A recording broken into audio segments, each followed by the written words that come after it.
Hello everyone, welcome back to this channel. In this video, I'm going to show you how to add popcorn transition on CapCut apps. Now let's get started. First, after you open your CapCut apps, you just add the video that you want to edit. In here, I add three videos. But in here, I wanna add a popcorn transition on this video. So you just click on a box white icon, this one. And then in here, you just click on social media. Click on it. And in here, you can click on popcorn, this one. So you just click on it.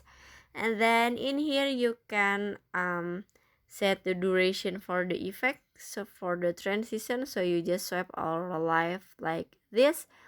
And after this, if you wanna apply this transition effect to all the videos, so you just click on apply to all.